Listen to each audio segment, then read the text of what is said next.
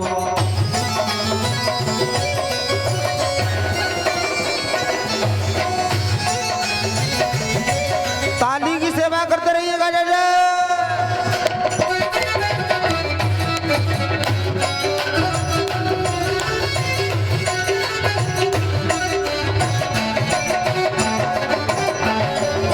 मोरे मुकुटे प्रभु शीश पे सोहे,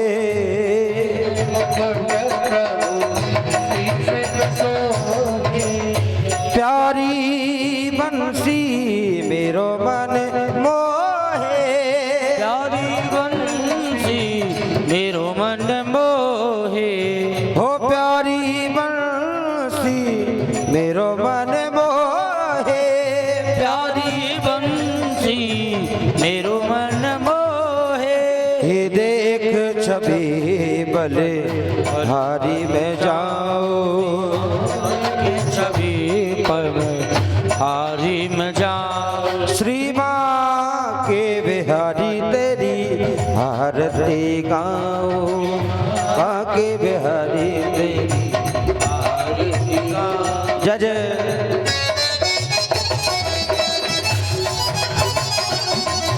प्यारे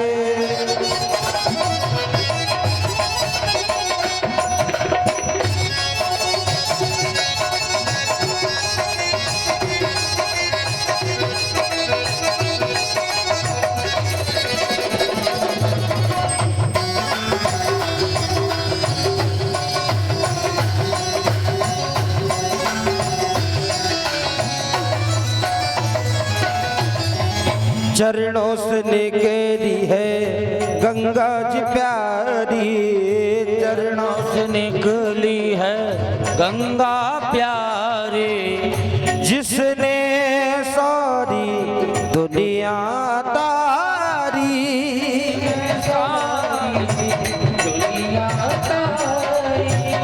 जिसने सारी दुनिया तारी,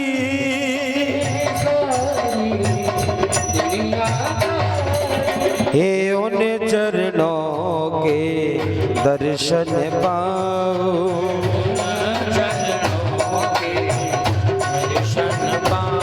श्री माँ के बिहारी तेरी आरती गाओ, माँ के बिहारी तेरी यारे।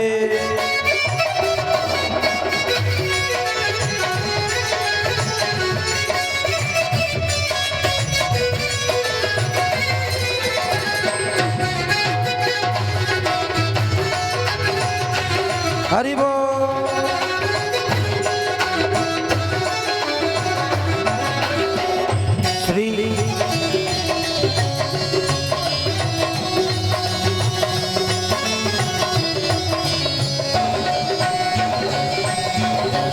श्री हरिदास के प्यारे तुम हो,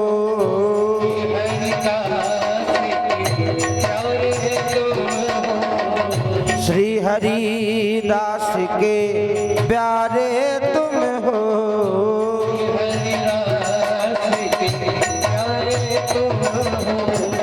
मेरे मोहन जीवन धन हो,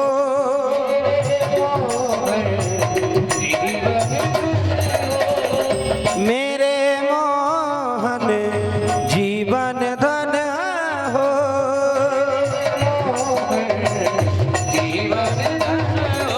हे बास सदा वृंदावन पाओ, बास सदा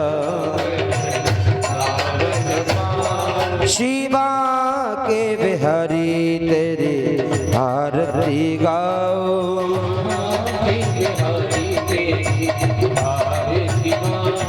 श्री माँ के बिहारी तेरी आरती गाओ, माँ के बिहारी तेरी आरती गाओ, माँ के बिहारी तेरी आरती गाओ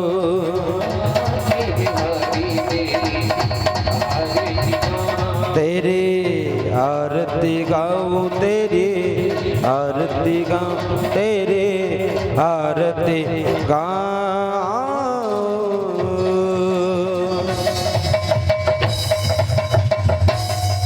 श्री पुराण पुरुषोत्तमाय नमः।